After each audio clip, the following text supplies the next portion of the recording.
Okay, point of view lang dun sa anti-EPAL na point of view lang dun sa anti-EPAL clause o anti-EPAL provision kasi naglabas na ng memorandum ang ating mahal na mayor, Strike Revilla, at ang DILG, no? Pero sige, okay yan, dapat sa politiko. Pero hindi nyo ba naiisip na bakit sa politiko lang? Pag hindi politiko at hindi public servant, dapat sumusunod din sa anti-EPAL. Kasi marami sa atin, lalo na yung iba sa atin na hindi na ako magbabanggit. Bato-bato sa langit, ang tamaan, wag magalit. Yung iba sa atin, EPAL. Hindi sila politiko pero EPAL sila. Ano ibig sabihin ng EPAL? Mahilig mag-name drop. Huwag kang mag-alala kasi bibigyan ni kapitan yung si ganito. Pag namatayan, yung namatayan ka sa lugar niyo, huwag kang mag-alala. Humingi ng tulong kay kapitan. Humingi ng tulong kay Konsi. O, di ba? Di ba? Anong tawag nyo ron? Bakit sa politiko lang tayo lagi nakatingin? Hindi ba't yung tayo mga ordinaryong tao rin umiepal? Kasi ginagamit din natin yung pangalan ng mga yan. Oh. Minsan lang ako mag-vlog sa politics pero dapat yung mga kung may anti-EPAL para sa mga politiko, meron ding anti-EPAL para sa mga ordinaryong tao at yun, hindi na kailangan gawing batas yun. Automatic na yun. Kasi yung hirap sa ating mga Pilipino, hilig umepal, ang hilig gumamit. Pag hindi pinapansin, binabypass. Hindi kayo pinansin ng opisyal na to, ibabypass nyo. Oh.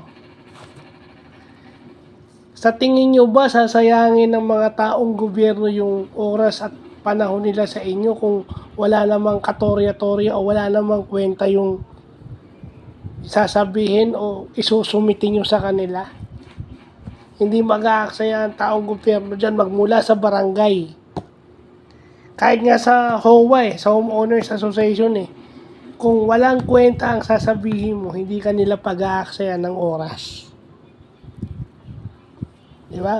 Mahilig tayo na pag-usapan yung mga may katungkulan. Pero pag tayo naman ang nasa pwesto, may nagawa ba tayo? Oh. Halimbawa, vice president ka, sinisita mo yung isang vice president, sasabihin mo, mahigpit yan. Diktador. Tanong, ikaw ba, may nagawa ka bang pwedeng sabihin ng ibang tao kung saan nilang sasabihin na nagawa mo na hindi mo kailangan ipagmalaki? Oh. Kasi kung ikaw ay nagseserbisyo sa tao, sila ang magsasabi kung ano yung nagawa mo. Uulitin ko ulit, tumutulong kami sa PWD pero ang tinutulungan namin ay yung gustong magpatulong. Yung ayaw, hindi namin pinipilit. Diba? Kasi mahirap naman yung nilagay ako sa pwesto, nilagay kami sa pwesto, din walang gagawin. So, kung ayaw nyo, sa tingin nyo kaya nyo nang hindi kayo tinutulungan, hindi nasa sa inyo yun. Di ba? At hindi ako nangi-small ng kapwa ko PWD. Kaso lang, yung iba, masyadong believe sa sarili. Dahil kinukumpara yung sarili nila sa ibang PWD.